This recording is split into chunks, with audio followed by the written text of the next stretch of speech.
কোরবানি একটা সিন্নি জিনিস এটা। এই যে মাংস নিয়ে আসছেন আমরা এইভাবে রাখতে হবে, একবারে নরম করে নিতে হবে। খামিরের ভিতরে মাংস ঢুকে দিচ্ছি। এই যে চলে আসছে আমাদের মাংসের বাগাখানি। আমি একটু দেখে ক্যামেরায়, এই যে গোস্তটা দেখা যাচ্ছে। হ্যালো ভিউয়ার, শুরুতে ইনফান্টের পক্ষ থেকে আমি সাকিব আপনাদের সবাইকে জানাচ্ছি স্বাগতম। তার সাথে হচ্ছে সবাইকে ঈদ মোবারকও জানাচ্ছি। আমরা সবাই জানি যে বাঙালি মানেই হচ্ছে ভোজন রসিক। ভোজনের মধ্যে যদি ভিন্নতাই না থাকে তাহলে এই ভোজন রসিক যে তার আসলে পুরোপুরি প্রমাণ আসে না। কুরবানিদের দিনে বলতে গেলে প্রতিটা মুসলিম ঘরেই হচ্ছে গরুর মাংস রান্না করা হয়। আর গরুর মাংস শুধু রান্নাই করা হয় না, পাতিল ঘরে ঘরে গরুর মাংস রান্না করা হয়। আর এই গরুর মাংস রান্না করার পর পুরান ঢাকার মানুষের একটা ঐতিহ্য আছে, সেটি হচ্ছে তারা যখন এই মাংসটা 4-5 দিন গরম করার পরে এটি হচ্ছে ঝুরা হয়ে যায়।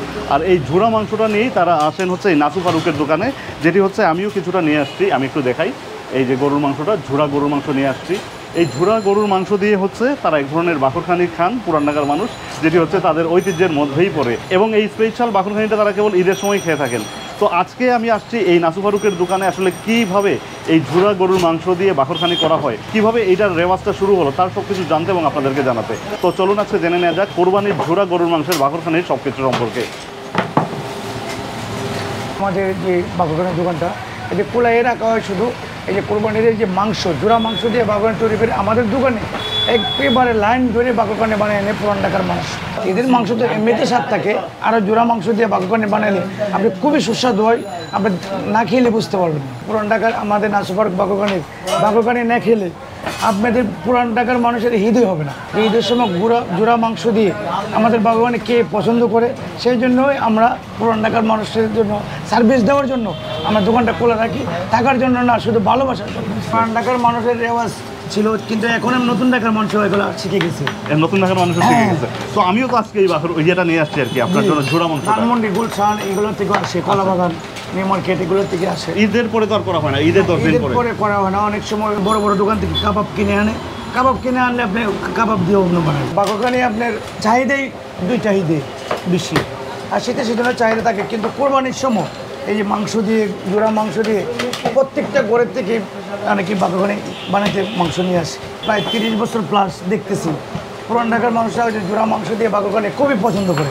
মানুষকে এই ঝুরা মাংস দিয়ে বাকরখানি খাওয়ানোর জন্যই আপনারা হচ্ছে ঈদের সময় দোকানটা খোলা রাখেন। দোকানটা খোলা রাখি, হ্যাঁ। আচ্ছা আচ্ছা, আমি তো এখন দেখবো ফারুক ভাই হচ্ছে কীভাবে হচ্ছে এই ঝুরা মাংস দিয়ে বাকরখানি করেন। তার সাথে আপনারা বলছি ঈদের যেই 10 দিন, আবারও বলছি ঈদের যেই 10 দিন, এই 10 দিনই হচ্ছে ঝুরা গরুর মাংসের হচ্ছে বাকরখানিটা এখানে বানাতে পারবেন। চলেন সাকিব ভাই, আপনি দেখাই আমরা কীভাবে কী করি। এগুলো অনেক সময় লাগে। আপনি জোড়া মাংস নিয়ে আসলে আমরা পার পিস 15 টাকা করে রাখি। কী নিয়ে আসতে হয় সাথে? শুধু জোড়া মাংস নিয়ে আসতে হয়, বাদ বাকি সব আমরাই করি। তেল, ডালডা, ঘি যা লাগে আমরাই করি। মাংসটা একদম শুকনা তেলের মধ্যে বাইজে জোড়া করে নিয়ে আসতে হবে, জোড়া করে নিয়ে আসতে হবে। এই যে মাংস নিয়ে আসছেন আমরা এইভাবে রাখতে হবে, হ্যাঁ। ওইভাবে রাখলে আপনি ওইভাবে মজা যেত। হাড্ডিগুলো ফেলে দিতে হবে। কোনো হাড় রাখা যাবে না? হাড় রাখা যাবে না, হাড় রাখলে হবে না। এগুলো একবারে ফেটে একবারে নরম করে নিতে হবে। এই আইডিয়াটা আসলে কার? এই যে ঝোড়া মাংসের বাকরখানা, এটা কার আইডিয়া আসলে? এই আইডিয়াটা আমাদের যে পূর্বপুরুষরা ছিল, এগুলো তাদেরই আইডিয়া। মাংসের সাথে আপনার তেল, ময়দা এগুলো স্বাভাবিক যা লাগে আমাদের বাকরখানি যেভাবে প্রসেস করি এভাবেই করি। এখন এগুলো ওই যে ছোটো ছোটো পরিমাণ মতো গোল্লা বানিয়ে দিয়েছি, বাকরখানির ভিতরে ঢুকিয়ে দিয়ে তান্দুরের ভিতরে দিলে আস্তে আস্তে হয়ে যাবে। কত সময় লাগে? 50 পিস বানাইলে মনে করেন 1 ঘন্টার মতো লাগবে। আর এই যে 50 পিস বলেন, 50 পিস ঝোড়া মাংসের বাকরখানি বানাতে কতটুকু মাংস নিয়ে আসতে হবে? 50 পিস বাকরখানি বানালে কমপক্ষে আপনার 1 কেজি 1.5 কেজি মতো লাগবে। এটা কি কেবল আপনার দোকানেই হয় নাকি আরও হয়? কোরবানিতে আসলে পুরান ঢাকা সব জায়গায় হয় কম বেশি। পুরান ঢাকার সবচেয়ে সেরা বাকরখানি হচ্ছে নাসু ফারুক, এটা সবাই জানে, সবার ঘরে ঘরে জানে। এই জন্যে আমাদের একটু বেশি বিক্রি হয়। আর আমরা নিজেরা সব মানুষ নিজেরা কাজ করি। খামিরের ভিতরে মাংস ঢুকে দিচ্ছি, আপনারা দেখেন খুবই ভালো, খুব সুস্বাদু হবে এগুলো। আপনারা কে দেখুন তখন বুঝতে পারবেন। এখন আপনার চুলার ভিতরে দিয়েছে, চুলার ভিতর থেকে আস্তে আস্তে 10-15 মিনিটের মতো হয়ে যাবে। হয়ে গেলেই বাকরখানি হয়ে যাবে। মাংস বাকরখানিগুলো এখন একটা ফ্লেভার আসবে, খুবই সুস্বাদু একটা ফ্লেভার আসবে। এই দোকানের ঠিকানাটা হচ্ছে নাজিমুদ্দিন রোডে। নাজিমুদ্দিন রোড 55 55 নাজিমুদ্দিন রোড, 55 নাজিমুদ্দিন রোডে এসে বা নাজিমুদ্দিন রোডে এসেই যে কাউকে জিজ্ঞেস করলেই হবে যে নাসু ফারুকের বাকরখানির দোকান কোনটা। এখানে আসলেই হচ্ছে আপনারা পেয়ে যাবেন। আর আসার সময় অবশ্যই মনে করে আপনাদের নিজেদের যে কোরবানির গরুর গোস্ত আছে, ঝোড়া গোস্ত, সেই গরুর ঝোড়া গোস্তটা আপনারা নিয়ে আসবেন সাথে করে, এসে হচ্ছে এখানে বানাতে দেবেন। তারা হচ্ছে 1 ঘন্টার মধ্যে সব কিছু রেডি করে বানিয়ে দিয়ে দেবেন। এই যে বাগানো হয়ে গেছে, আপনি ওটাতে দেখেন কত ভালো। দেখেন এই যে চলে আসছে আমাদের মাংসের বাগানি। তো ভাই এখন খাবে, খাইলে বুঝতে পারবে এই জিনিসটা কেমন মজা। এটাই হচ্ছে কোরবানির যে গরু, ঝোড়া গরুর মাংস, ঝোড়া গরুর মাংসের স্পেশাল বাকরখানি নাসু ফারুকের। আর এই বাকরখানিটা অনেক গরম আসলে।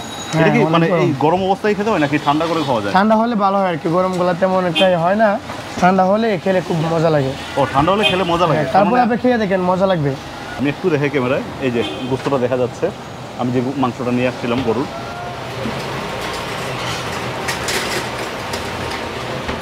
আমি এখন বুঝলাম যে কেন পুরান ঢাকার মানুষ এটা এত পছন্দ করে, কেন এটা লাইন ধরে নিয়ে যায়।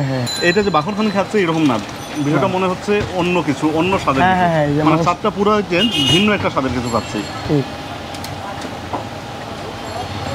আমি বলবো যে আপনারাও যারা এখনো এই জিনিসটা ট্রাই করেননি, গরুর ঝোড়া মাংসের বাকরখানি, আপনারা অবশ্যই একবারের জন্য হলেও এই নাসু ফারুকের দোকানে আসবেন, যেটি হচ্ছে নাজিমুদ্দিন রোডে। নাজিমুদ্দিন রোডে এসে হচ্ছে এই বাকরখানিটা বানাবেন এবং এই বাকরখানিটা অবশ্যই ট্রাই করবেন। মাংস বাগানি এরকমটাই হয়, এটা টাকচার এরকম। এই যে দেখেন, গ্রানটা কিন্তু ভিন্ন, গ্রান কিন্তু অনেক বেরিয়েছে। এটার সাইজটাও ভিন্ন, এটা দেখতেও সব থেকে আলাদা। বা এই যে দেখেন, এটা ফুলে আছে মাংস দেওয়ার কারণে, এটা ফুলে আছে। এই যে দেখেন, এই যে দেখেন আমাদের চুলার কয়লা বা আমাদের যে বানানোর প্রসেস, ভিতরে যে রুটিগুলো দেখেন, এদিক দিয়ে আপনার আস্তে আস্তে করে বাতাস ঢুকে, তো বাতাস ঢুকলে কয়লাগুলো আপনার আস্তে আস্তে করে মানে জ্বলে ওঠে। এভাবে সারাদিনই চলতে থাকে। আমাদের স্পেশাল মিষ্টি হচ্ছে এটা সানারটা, এটা আপনার এই যে সানা, ঘি, তিল দেওয়া, এটা সবচেয়ে ভালো। আর মিষ্টি নর্মাল হচ্ছে এটা। আর সবচেয়ে ভালো যে নুনটা একটা ঘিয়েরটা আছে, এটা ঘিয়ের মশমশা পাতলা না। এগুলো চা, দুধ, গরু গোস্ত বা মিষ্টি কলা, যে কোনো জিনিস দেখাইতে খুবই ভালো। নুনটা পাতলা ঘিয়েরটা, এটা আমরা ঘিয়ের খামের এটা। আর যে প্লেন সাধারণত নুনতা বাগানে হচ্ছে যেটা, প্রত্যেকটা কল টাইপের 2টা করে, একটা নুনতা নর্মাল, একটা নুনতা আপনার ঘিয়েরটা। মিষ্টি নর্মাল আছে, মিষ্টি স্পেশাল আছে। আর কাছে আপনার চিজের বাগানে, পনিরের বাগানে, এগুলো আপনার 400 টাকা কেজি। যাবতীয় পনির, এটা আপনার মেইন যে ঢাকা মানুষরা তারা খুব পছন্দ করে খায়। সবার মাল এক না, আমাদের যে কোয়ালিটি, আমরা করে 100-100 দিয়ে তৈরি করি মাল, বা এরকম কেউ পারবো না। আমরা যে সব জিনিস আপনি দেখে শুনে বানাই, এই জন্য আমাদের মালটা অ্যাকুরেট। আপনি বিশেষ সহকারে আমাদের বাগানে নেন, কোনো রকমের বেচালি পাবেন না। পুরান ঢাকায় তো অনেক দোকান আছে, আমাদের কাছে কাস্টমার আসে, এটা তো ভালো বুঝে দিকে তো আসে, বা ভালো জেনে দিকে তো আসে। একজনকে জিজ্ঞেস করলে তারাও আমাদের দোকানের নাম বলে দেয়। এই বাকরখানিটা আমাদের পুরান ঢাকার মানুষের ঐতিহ্য, কারণ আজকে থেকে না, এটা আমাদের বাপদাদার আমল থেকেই বাকরখানি আমাদের সবারই প্রিয়। এবং কোরবানির মাংস যেটা আমাদের ঢাকার মানুষের বিশেষ করে যে ঝুরা মাংসটা, সেই ঝুরা মাংস দিয়ে আমরা নিয়ে আসি বাটিতে, তারা বানিয়ে দেয় বাকরখানি, এবং সেটা যে এত মজাদার সুস্বাদু, এর মতো বাকরখানি হয় না। কোরবানি একটা সিন্নি জিনিস, এটা এই কোরবানির সিন্নি জিনিসটা আরও মজাদার হয়ে যায়, আল্লাহর একটা বরকত হয়ে যায়। এমনি অন্য অন্য সময়ে কিন্তু এই ঝুরা মাংসটা করা হয় না আমাদের, শুধু বিশেষ করে কোরবানির ঈদের সময়টাতেই করা হয়। কোরবানির মাংসের যে স্বাদটা, বাকরখানি যে একটা স্বাদ পাই আমরা, সেই স্বাদটা মিলিয়ে যেমন আমাদের পরিপূর্ণ স্বাদটা, পুরো ঈদের পরিপূর্ণতা, ঈদের পরিপূর্ণতা এবং কোরবানির মাংসের পরিপূর্ণতা।